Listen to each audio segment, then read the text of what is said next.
The paperclip represents an idea, and the trade is the avenue that gets us there.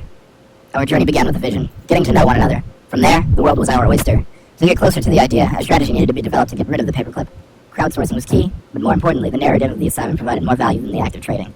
We gave people a sense of belonging to engage and become a part of the experience. People we traded with were not simply counterparts in our deals, but sponsors of our TE journey. The impetus behind our first exchange was engendered by the use of social media. As previously stated, our narrative sought to inspire and stoke the enthusiasm in our close circles around our start of our graduate degrees. It was simple. We knew we had one freebie. With this, the die was cast. Facebook allowed us to share our goal and pit other people against one another to see who would support us the most.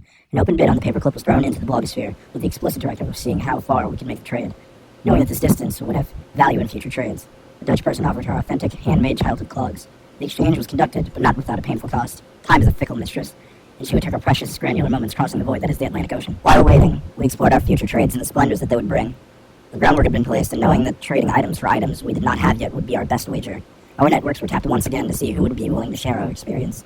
Our group was in favor of proximity of trades rather than the luxuriousness of the item in question. With this in mind, the IPD office seemed like the only logical choice.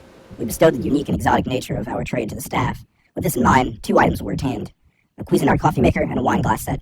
Trader's ambition had set in. The shackles that had bound us to one item had now been reduced, and we were able to trade independently of one another. But like Icarus, we flew too close to the sun. At this time, our social networks were in full swing.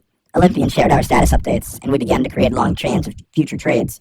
While confident on wine, we reached and sent personal messages to perhaps people we should never be talking to.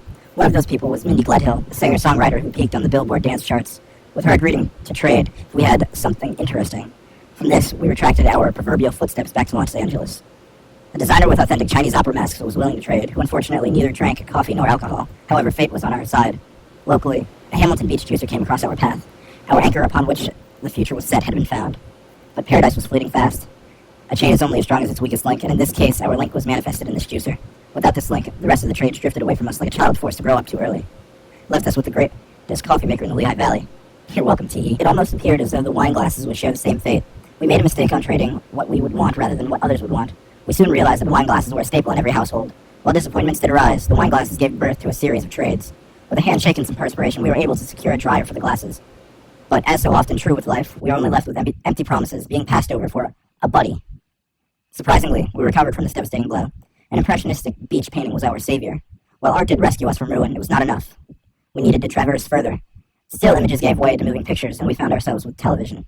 From this, our fate is unknown. While our ambitions were not fully actualized, they were important learning experiences that were appropriated along the way. Primarily, to get what one wants, one must toil. Furthermore, the easiest solutions are the closest, but the most interesting are beyond the scope of your vision. I suppose in the end, all we really wanted was a coffee maker.